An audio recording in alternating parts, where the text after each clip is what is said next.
How many of you know what is podcast means? Podcast means Parvata Cast, okay? Podcast. Let's see what they do. Okay, go ahead. You are. Hare Krishna, Mataji and Prabhuji. Thank you for giving us this opportunity to present here. Today we are going to present a podcast that explains the essence of Bhagavad Gita. I have Sanya and Sridhanya with me who are going to be conducting this podcast. Without further ado, let's begin. Have you read? Hold mic like this. Like this now. Yeah, like that. Have you? On. Have you read Bhagavad Gita? Yes. What is in that book? Why do everyone say that whichever page you open, you will get an answer? First of all, we should remove the religious aspect from Bhagavad Gita. Bhagavad Gita is not a religious book, but it's a book where it gives us a way. And the setting for Bhagavad Gita is the battlefield of Kurukshetra, where Arjuna becomes confused and Krishna acts as his mentor, guides him, empowers him, and tries to tell him and what he is meant to do, which is right.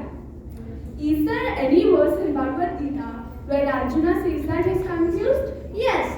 Now, you know what I will do? I will invite our beautiful and wonderful kids from Sanatana Dharma Madrishi Nagar's Kids School to recite the verse for us.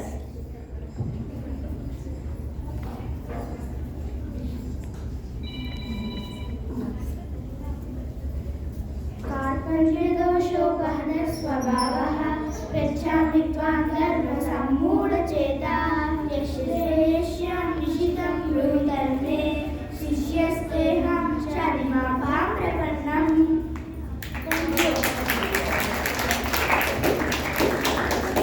This is quite interesting. Can you elaborate on this? Sure. Every young man or woman is going to face dilemmas and confusions at every point. And this is where Bhagavad Gita begins. It begins with confusion. It begins with dilemmas. It begins with lack of meaning. And that's where Krishna acts as a facilitator to Arjuna, guides him, empowers him, and tries to make him understand that he is way too powerful than any others in the battlefield of Kurukshetra. And this is the exact point that everyone must understand, that they are way too powerful than their challenges. Their challenges are too small before them. And that's where the books like Gita empowers you, guides you to the right path, gives the strength of confidence and strength to overcome the problems. Can you refer the big lessons which we can learn from Bhagavad Gita? Sure.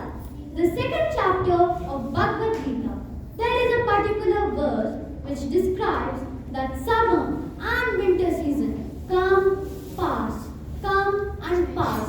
But we must never forget the ultimate goal of our life and should not stop performing our duties. Wow, that's a fact. Can your kids recite any of these verses for us? Sure.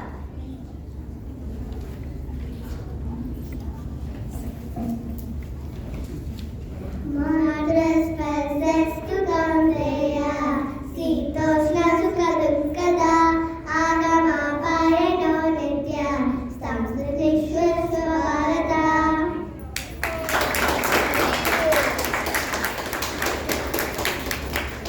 How nicely they are recited. Yes, they are our sweet little devotees. Very true. Can you please throw more light on these verses? Sure. The particular text tells us that we should learn how to tolerate the ups and downs of our lives. We can understand by tolerating the downs, pains, and failures of our life. But we must also learn how to tolerate the ups and success of our lives. They both make distractors. So true. We generally think that negatives distract us. But no, also distract us. They make us proud and stop us from whatever we are doing. Exactly. And there are many lessons you can learn from Bhagavad Gita. The 6th chapter of Bhagavad Gita. There is one particular text that describes that our mind can be our friend as well as our enemy. If we treat our mind in a right path, it becomes our friend, guides us and motivates us. But if you treat your mind in a wrong way, it becomes your enemy and maybe the reason of the downfall. Very nice information. But I have a small doubt. What is fruit of tolerance? See, everyone will think that tolerance is just that someone will use us or someone will step on us. But no, tolerance is becoming spiritually advanced and focusing more on the ultimate goal of our lives. And how can we do that? Unless we are focused. But how to be focused? This is the main thing that is lacking nowadays. Yeah, this is the principal objective of this verse. This verse describes that how can we tolerate the tolerable and how can we focus on the ultimate goal of our life. We must focus on spiritual activities, which is the most important human aspect, which needs a greater degree of inner focus.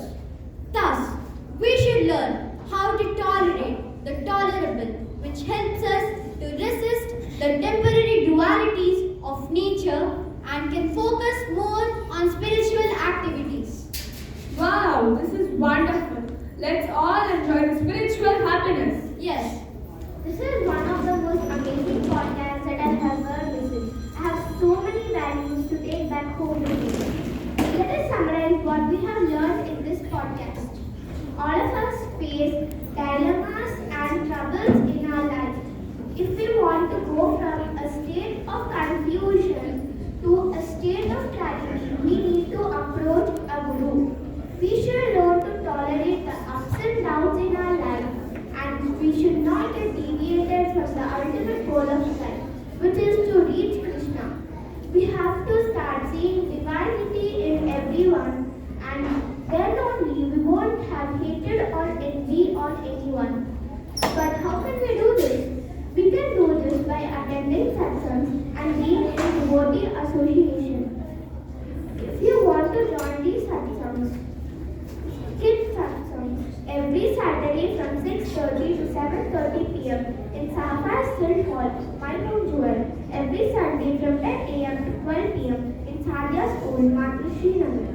Adult satsangs every Saturday from 6 to 8:30 p.m. in My Home Jewel. Every Sunday from 10 a.m. to 12 p.m. in Madhu Srinagar, Harihara Kalakshetram. Every Sunday from 6 to 8:30 p.m. in NCC Urban 1 Narsindi.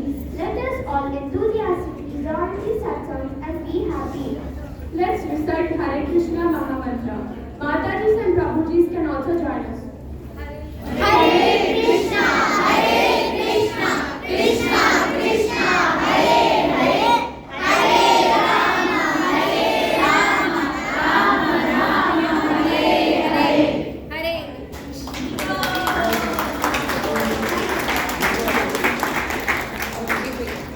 Wonderful podcast.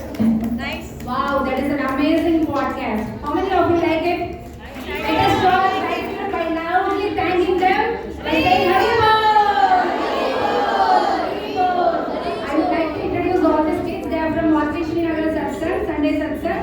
So, Viman, Manav, Nitya, Pragna, Sridhanya, Srinita and Sandy. Hari Bol.